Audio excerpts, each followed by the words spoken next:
The Douglas Skyhawk is a legend.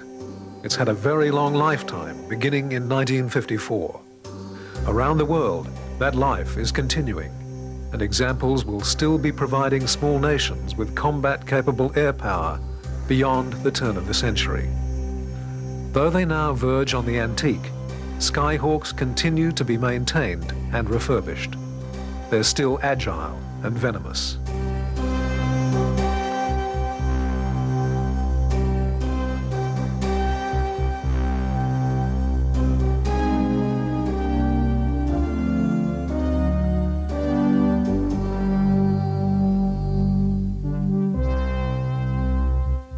The predominant thrust of aviation design since World War II has been for planes to become larger and more complex, to the point where some types have been virtually unmaintainable. The Douglas Company's designer, Ed Heinemann, was a man who understood this trend in aviation design and was deeply concerned about it. Not only were planes becoming expensive, they were becoming unmanageably big and complex. Operational costs multiplied in line with construction costs. Also, there were huge investments in training that were often lost, as these skills were in demand outside the armed services. Adding to this brain drain was the constant need to retrain personnel to keep abreast of technology.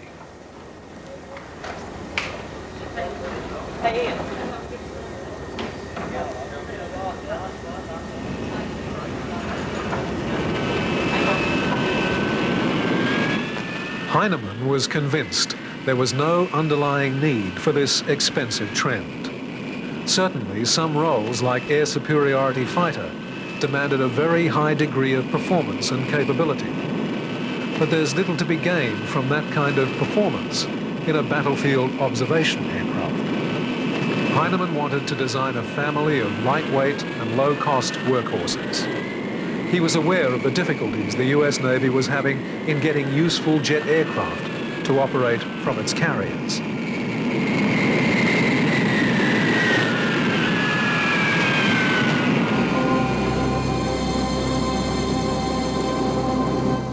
His humble little workhorse went on to a career that shows up some other very famous aircraft. Heinemann was right in most of his assertions. To a certain extent, the pursuit of low cost and lightweight harmed the aircraft in its initial form, but the airframe was an extraordinary success. Within that design, the problems caused by excesses of cost-cutting were rectified, and by the mid-1960s, the A-4's career appeared to be almost infinite. There were bumper stickers that read, "A-4 forever." Not only did a surprising number know what the message meant, most agreed.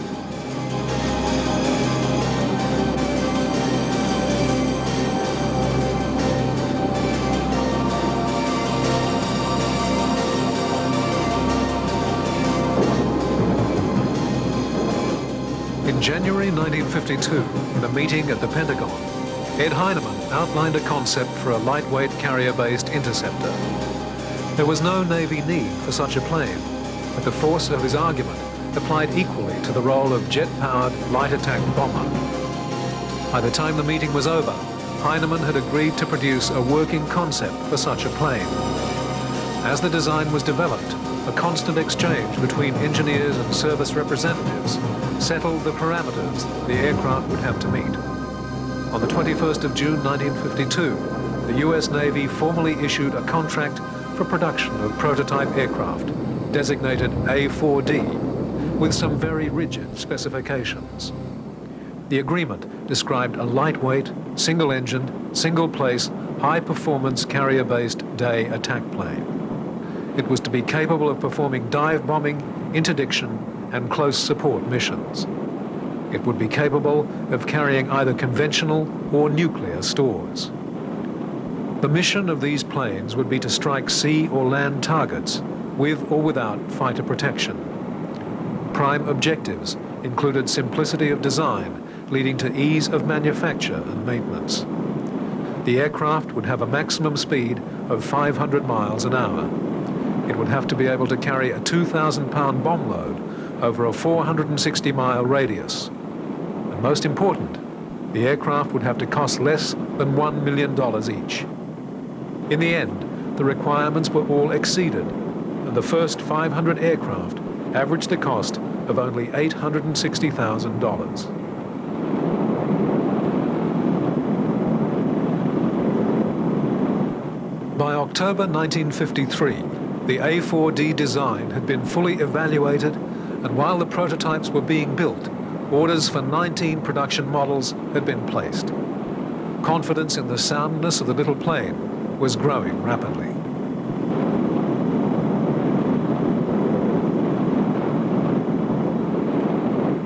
Not only was the Navy becoming more convinced of the A-4D's excellence, but world events were giving a new urgency to the need for them. The developing Cold War carried with it a growing certainty of nuclear conflict. The US Navy had a theoretical role as a prominent part of America's atomic capacity, but in reality was ill-equipped for the task. Its North American Savage bombers were of limited use, and of the designs available, only the Skyhawks seemed to have the necessary capacity. For a while, the impetus behind the plane became the tactical nuclear need.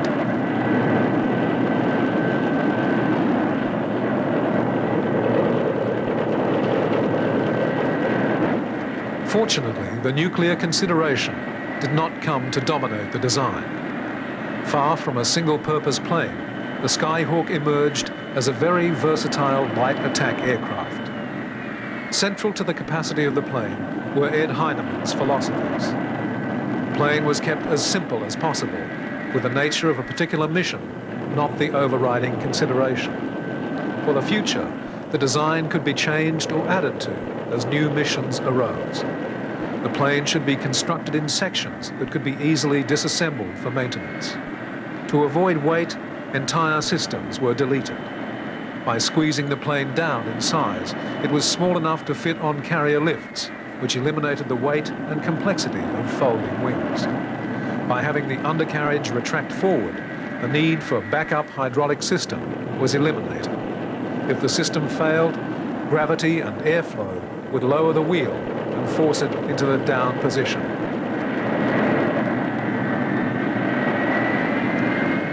At no time, however, did the search for weight control interfere with the strength of the airframe. In fact, the aircraft was all the more rugged as a result of the process. The short-span delta wings could be constructed simply, but with enormous strength as one unit. There was no need for complex folding mechanisms. The wing was available for fuel storage and provided accommodation for 560 gallons. This allowed further savings in the weight of fuel valves and pipes. 2 years and 1 day after the first formal contract, on the 22nd of June 1954, the first A-4D took its first flight, and the serious work of testing began. Instead of the normal limited prototype evaluations, there were soon 11 aircraft busily conducting the 1,500 flights of the test program.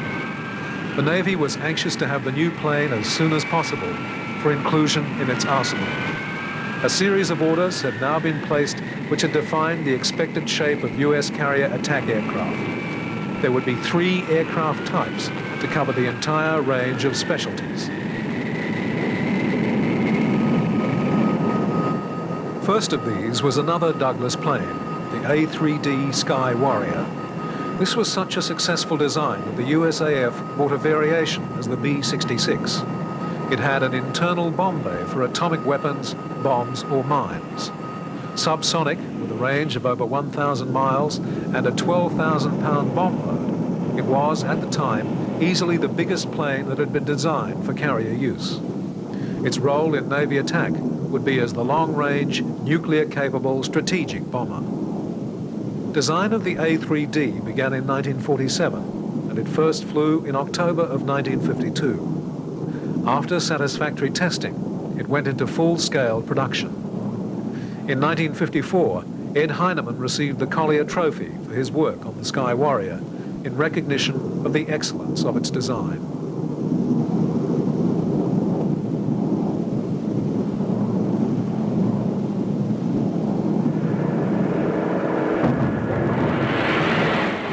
The second specialist was the Grumman Tracker, designed for long, slow, anti-submarine patrolling. The Tracker combined the functions of search and attack in its large frame. It was elaborately equipped for its specific task.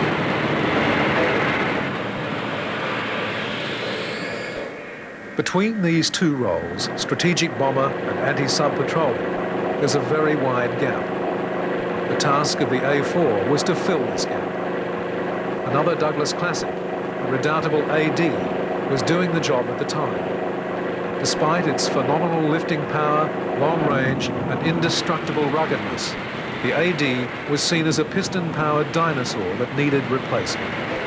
Perhaps the Navy's only disappointment with the A-4 was that it never did actually replace the AD. The two planes ended up complementing each other right through to the Vietnam War.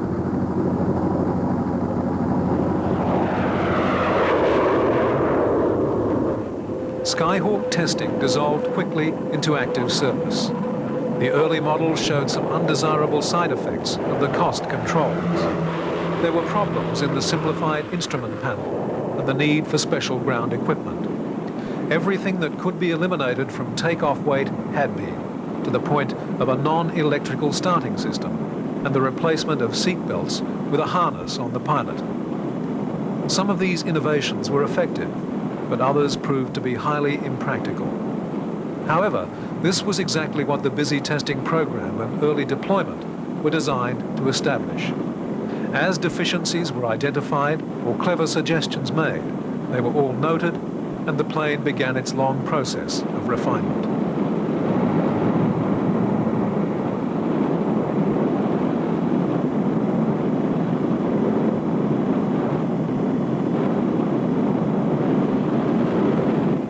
In addition to aircraft, Ed Heinemann is famous for a large number of other developments.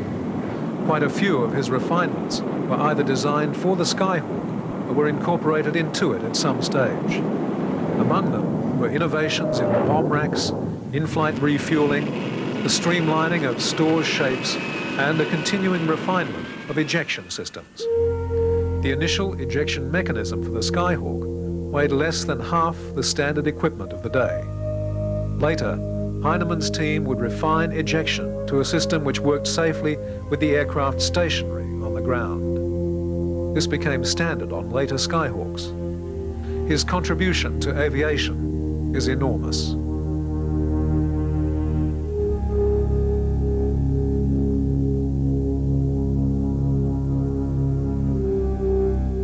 Of course, an engineer or designer can only be as innovative as his employers will allow, and Heinemann's career can also be seen as a testimonial to the courage and vision of the Douglas Company.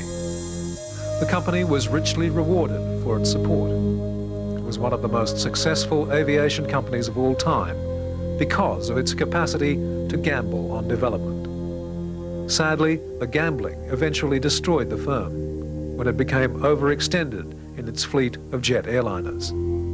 By the time this happened, it had written a huge amount of aviation history. The A4D1 quickly gave way to the A4D2, which incorporated a number of changes to overcome problems in the original aircraft.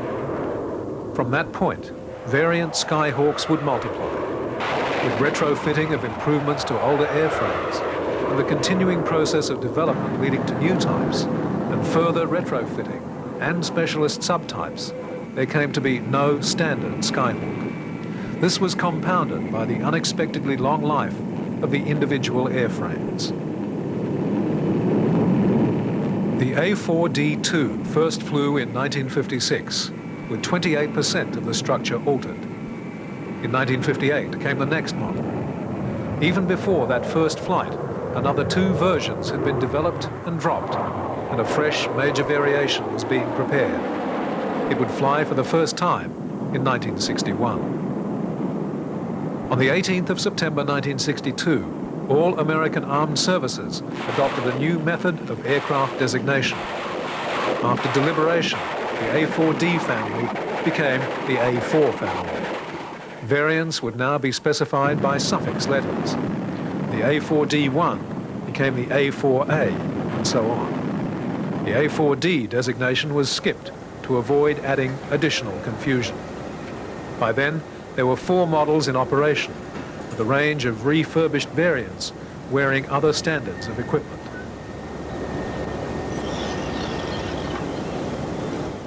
The Navy had long wanted a twin-seater, but had been unable to convince Congress of the need.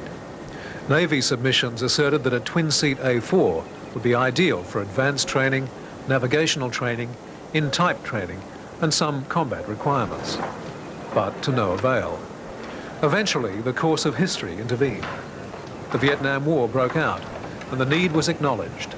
If nothing else, a trainer would release combat-prepared single-seaters for conflict. In 1964, approval was given for construction of a twin-seat TA4E version.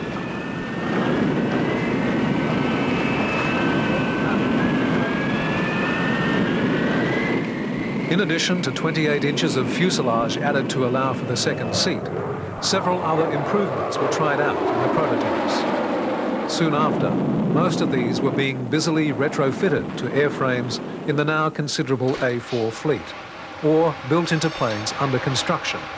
Among these were the newly finalized zero-height ejection, wing spoilers, and a steerable nose wheel.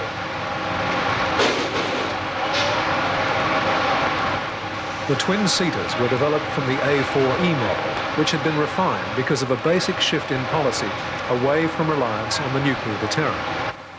The US had been confronted by the Soviet Union, but now there were myriad small uprisings around the globe. These were sponsored by the Soviets, but they were not arenas for nuclear weaponry. Iron bombs and guns were not as out of date as had been believed.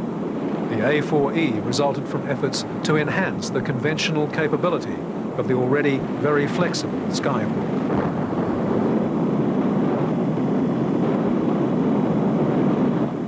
Entering service in 1962, the new model and the further spate of refurbished predecessors which followed it were on hand for the challenge that arose. From the Gulf of Tonkin incidents onwards, the A4 became part of the heroism and horror of the Vietnam War.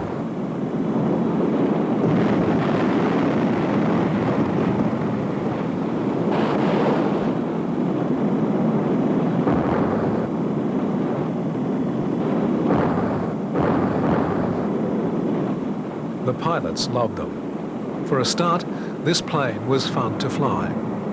It was demanding and wouldn't fly itself, but it was fast and aerobatic. In addition, it was small and not easy to hit. If it was hit, it could generally be relied on to continue flying, even if the damage was major. It could be pulled around viciously without the wings coming off. It could be flown as low as your confidence allowed. It could be as accurate as your training made you. It was as sophisticated as a mission demanded, but beyond that, it was always as good as its pilot was capable of. The targets were difficult, and the pilots knew that despite their heavy losses, no other plane would have survived so well.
Meanwhile, the Douglas Company was trying to capitalize further on the successful little plane by securing overseas orders. In the course of sales campaigns, Skyhawks demonstrated their ability to operate from the small decks of Canadian and French carriers. However, despite successful demonstrations, Douglas secured very few foreign sales for carrier A-4s. The offer developed for Canada led Douglas on a long search to find a buyer for a re-engined NATO variant.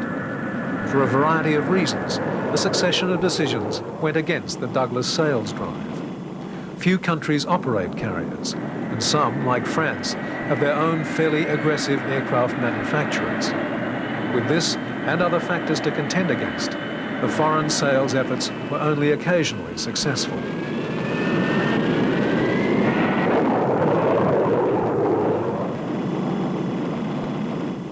The first sales were to Argentina, refurbished US Navy B models for their Air Force in 1965, and later orders for the Argentine Navy's carrier. The first sales of new aircraft were to the Australian Navy in 1967. Given that the Australians only had one carrier in operation, that order was small, 10 aircraft, including 2 twin-seaters. When the full order was ready, the Australians sailed their carrier into San Diego and picked the planes up. The Australian Navy managed to lose almost half their Skyhawks in operational accidents and eventually withdrew them from carrier service before abandoning their carrier altogether. Their aircraft included some specialized fitting to what was basically the A-4F model. The plane's equipment had an emphasis on air defense, which set them apart from their mainstream US counterparts.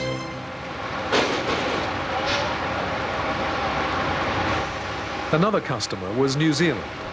They didn't have a carrier, but the New Zealanders could spot a bargain. They're still refurbishing and maintaining their Skyhawks, and are also negotiating to buy up more airframes. Like Singapore and Israel, they have revelled in the performance and durability of the plane. They've seen the advantage of keeping them available and updated as potent specialist weapons in any modern context.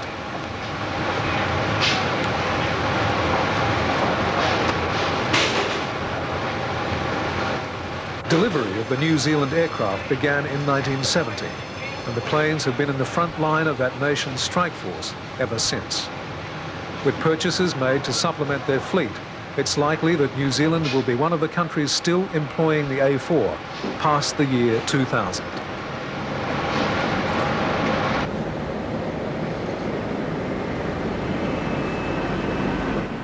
Other countries to have bought the A-4 are Indonesia, Kuwait, Malaysia, Singapore and Israel.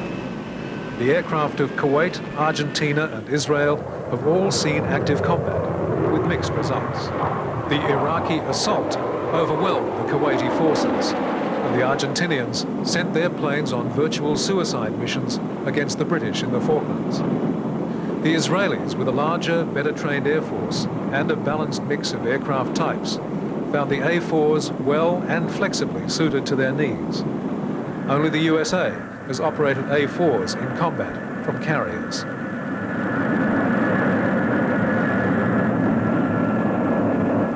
The Skyhawks bore the brunt of the US Navy offensive against North Vietnam until 1968. Then they were replaced on the larger carriers by A-7s. The A-4s continued in action, operating from the older carriers and with the Marines, right through to the end of US involvement.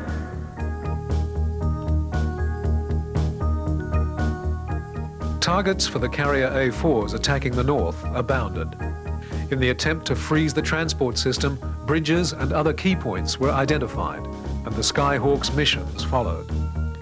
The Vietnamese network was under constant surveillance, and as often as repairs were affected, the raiders could return. Later in the war, this attention was spread to other major infrastructure, including power stations.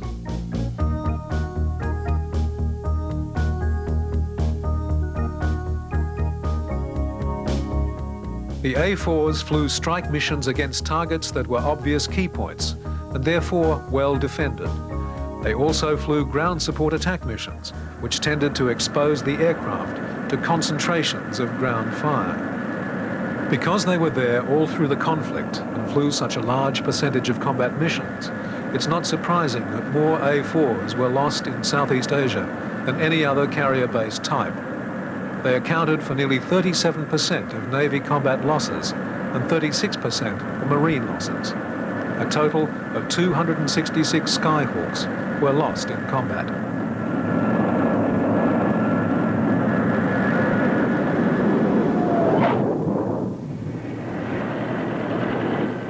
The Skyhawk, despite all the improvements, was still a very small and light aircraft. The empty weight of the E model was only 9,853 pounds.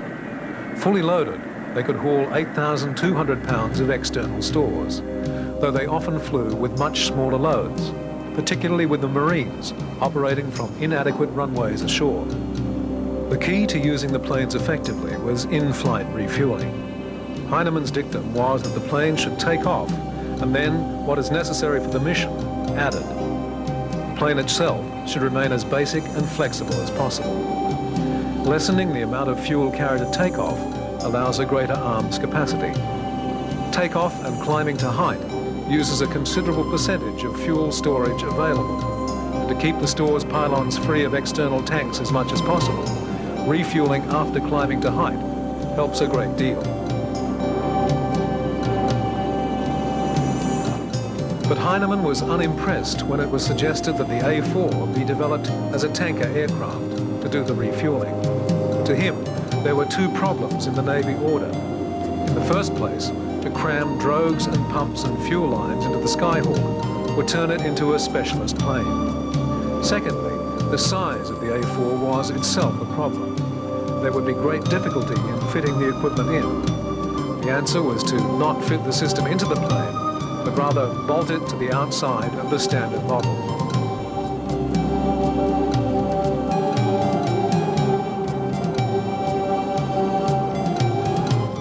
With typical ingenuity, the Douglas team designed a streamlined 300-gallon refueling tank, which could be suspended from the bomb rack hardpoints. The tanks were designed to operate independently of the aircraft's power sources. The propeller at the front of the tank provided the power that drove the pumps and operated the fuel line reel. These self-contained refueling packages became known as buddy stores and are another example of the innovation and lateral thinking of the Douglas team. With a centerline mounted buddy store in place, an A-4 could transfer all the tanker's external fuel and half the internal storage.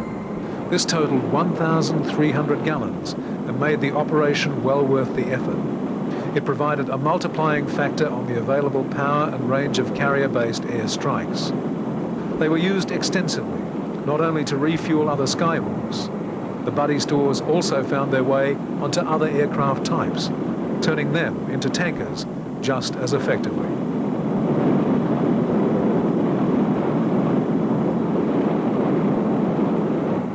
The Skyhawks had served the Navy well, but because of their limited load and other considerations, a decision was made to replace them with the new A-7s, which could carry roughly twice the load. However, the A-7 Corsairs were only adapted to the large carriers, as they were over twice the size of the Skyhawks. While the A-7 was an excellent aircraft, there were many who questioned the wisdom of abandoning the A-4s, which were obviously still more than capable of their tasks. However, the decision had been made in 1963, and the phasing out of the A-4 from Navy duties commenced at the height of the war, progressively restricting their operations to ships that were too small to use the Corsairs.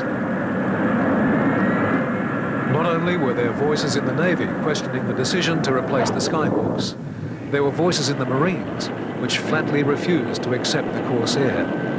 As far as the Marines were concerned, the A-7 was unable to operate effectively on the rough, short-forward airstrips.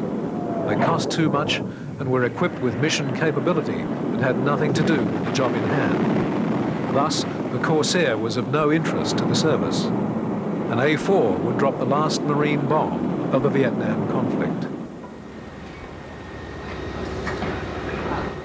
The Marines were pleased with their Skyhawks and considered that the little planes were more than coping with the tasks allocated to them.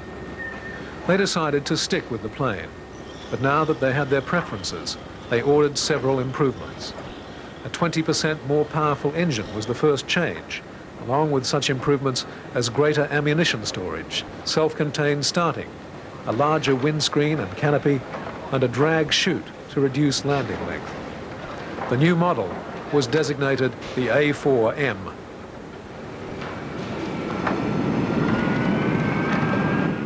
Authority to proceed with the project was given in May 1969, and 11 months later, on the 10th of April 1970, test pilot Walt Smith flew the new model for the first time.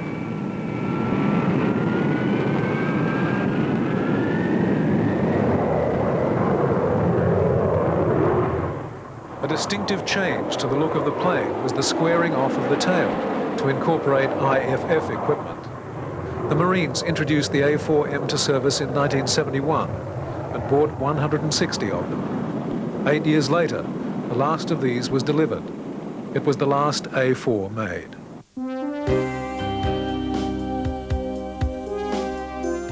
The Marines were not the only ones to stick to the Skyhawk. The Blue Angels Navy display team was another enthusiastic A-4 user. They flew the Skyhawk for 13 years, from 1974 until 1987. Ironically, by the time they started using the little plane, the Navy had stopped buying them. The last Navy single-seater had been delivered long before, in 1967. A full 20 years later, the Blue Angels finally parted with their beloved A-4s.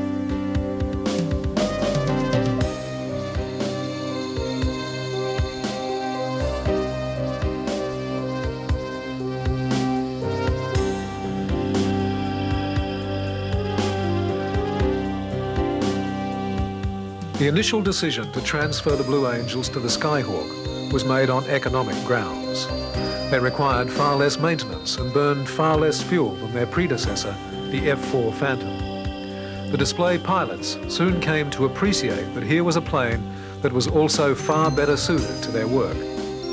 What they lost in speed in comparison to the Phantoms was more than compensated for by the maneuverability of the A-4, a tight turning radius, high thrust-to-weight ratio, and the roll rate of 720 degrees per second made the Skyhawk a natural aerobatic aircraft.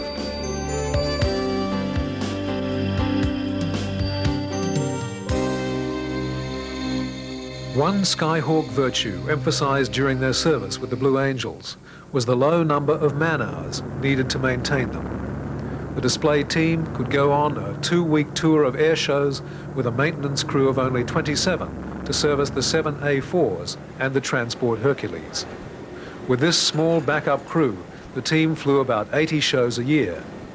This was in a design that was 22 years old when they first started using it, and 35 years old when replaced by FA-18 Hornets.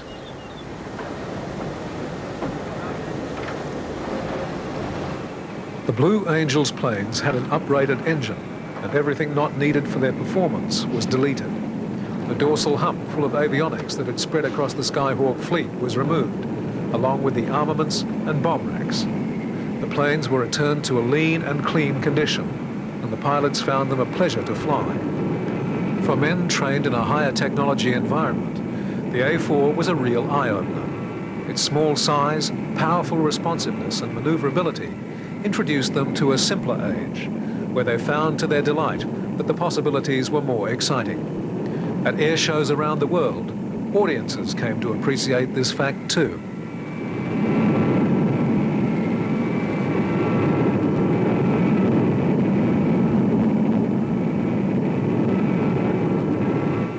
The rugged simplicity of the Skyhawk's construction was the factor that served to keep the weight and cost down in the original plans. In addition, it had the effect of lengthening the plane's lifespan. For example, Douglas had been contracted to guarantee a life of 4,000 hours for the wings. Experiments conducted on the wing during the Vietnam War showed a surprising result. Factoring in the excessive strain of combat loadings as established in Vietnam, tests showed that the wing was good for 15,000 hours, even if all those hours were flown at maximum combat stress levels. In normal use, the wing was virtually indestructible. The plane might have been simply constructed, but that simplicity hid an enormous amount of redundant strength. This not only made them last longer, but explained why they were taking so much damage and remaining in the air. It's also one of the factors which helped to explain the continued affection of the Marines for the Skyhawk.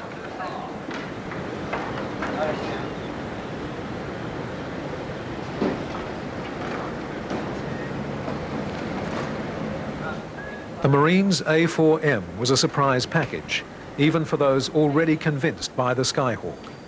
Its new power plant gave 20% more power, but weighed only 1% more. In addition, there was no significant rise in fuel consumption. This greatly increased available power for marine operations from short fields. For the first time, the A-4s could be safely operated from 4,000-foot runways.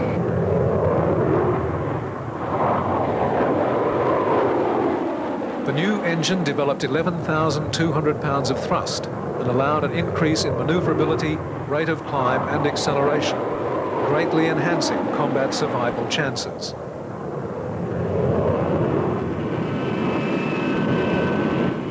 Empty, the A-4M weighed only 10,600 pounds. Fully loaded, it was capable of takeoff at 25,500 pounds, including 9,100 pounds of all types of modern tactical armament.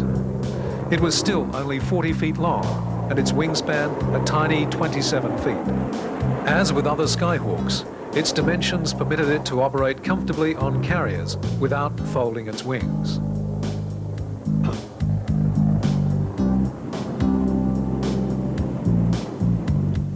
The original Skyhawk had 3 store stations, but with strengthening of the wing from the E model onwards, this was increased to 5. Another factor served to multiply this arrangement's effectiveness. Multiple carriage bomb racks were conceived by Navy and Marine personnel working at the Naval Air Facility at China Lake. After assessment at the Naval Ordnance Test Center, the design came to Douglas, where it was refined and put into manufacture. Subsequently, these racks were to be very important to the success of the Skyhawks in Vietnam. They allowed for 6 250-pound bombs to be carried on the wing stations, with a further 6 500-pound bombs on the center line. In addition, the planes could launch any of a range of rockets and missiles of varying sophistication.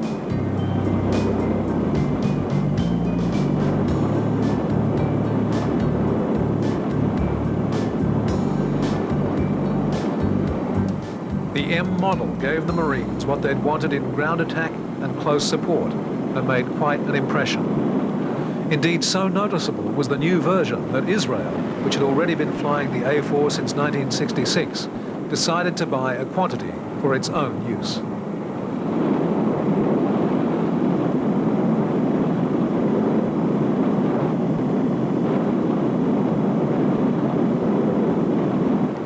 The Israeli planes were closely modeled on the Marines' new plane. Among the few changes were an improved navigation and attack system and revised cockpit design, including a head-up display. The built-in starter was also deleted.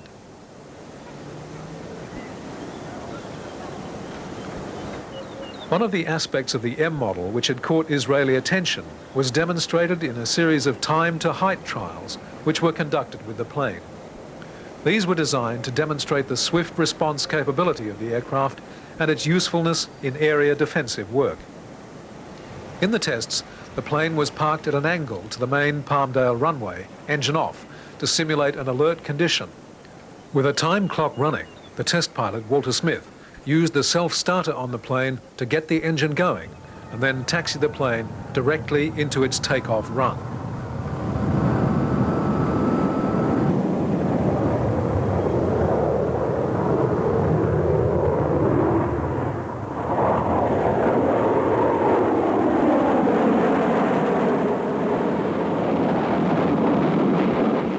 The aim was to take the plane from engine off and parked to 3,000 meters, nearly 10,000 feet, in less than 2 minutes.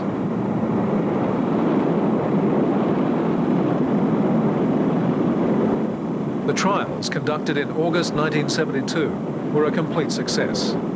The little plane passed the 3,000 meter mark in 1 minute 50 seconds and continued on to pass 5,000 meters in less than 2.5 minutes.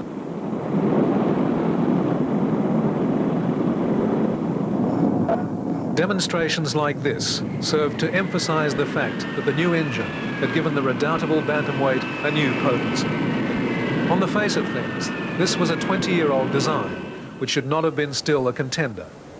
In reality, its longevity was one of the things that ensured its competitiveness. There were no bugs left to iron out. The plane's already good handling had been markedly improved, and its attack remained as powerful as the ordnance bolted to it.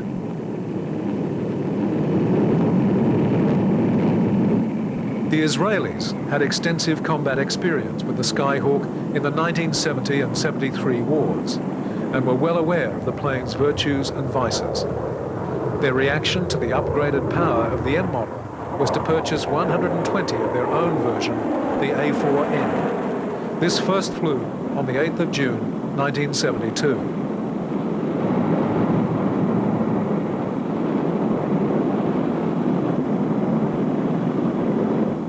To further emphasize the changes in the plane, the Douglas marketers distinguished the M and N models as the Skyhawk II. Despite their best efforts and the merits of their product, there was to be only one further sale of new aircraft. This was to Kuwait, and their version has been cited as the most refined Skyhawk of all. That contract was approved in 1975. Though the fact would not be confirmed for another couple of years, the end of the production line was now in sight.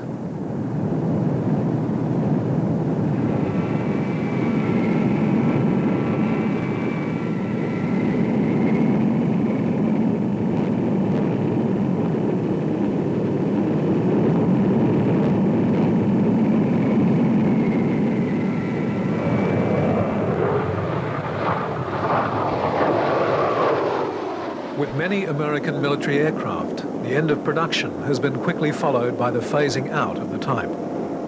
With the durability of the individual Skyhawk airframes and their capacity for absorbing new avionics and new functions, they've taken a very long time to disappear even from US service. One of their long-standing roles is with the US Navy's Top Gun School, more correctly known as the Navy Fighter Weapons School. Here, their small size and agility gave them employment in simulated combat as opponent aircraft, mimicking the performance of Russian jets and the tactical training of their pilots.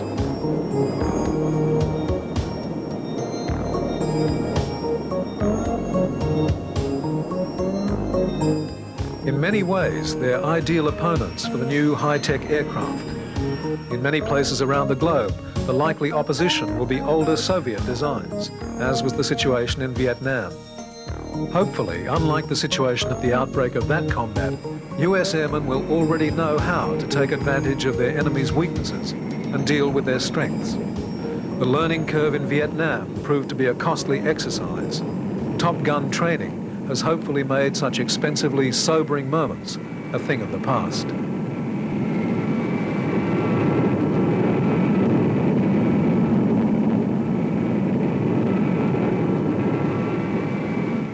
A-4s have also served into the 90s with the US in other roles.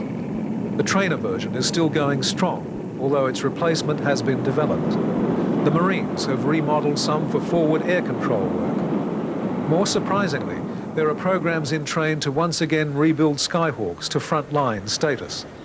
In Singapore, there's an ambitious remanufacturing effort which involves upgrading power on the plane by a staggering 35%. With the sophistication of modern engines, this actually involves a 14% reduction in fuel consumption. A more powerful Skyhawk that is even cheaper to run is a very attractive proposition.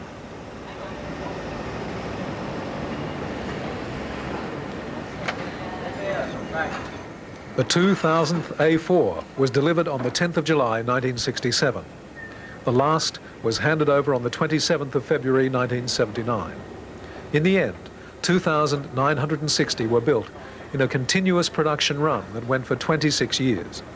In all, there have been 17 different models. The total was made up of 2,405 attack bombers and 555 trainers. If you measure a plane by how well it does its job, the Skyhawk presents a problem. It did many jobs. Then again, it did them all well.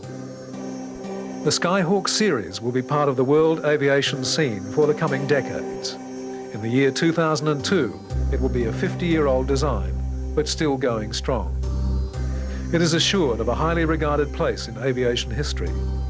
It deserves the recognition for its success, and further, for the effect it has had on subsequent developments. Some would argue that, in fact, it has not had as much impact as the lessons it taught warranted. Ed Heinemann once described the A-4 as just an honest, low-cost attack aeroplane that did better than it was intended. There are two ways to read this statement. Either Heinemann had very high expectations, or he had a remarkable gift for understatement.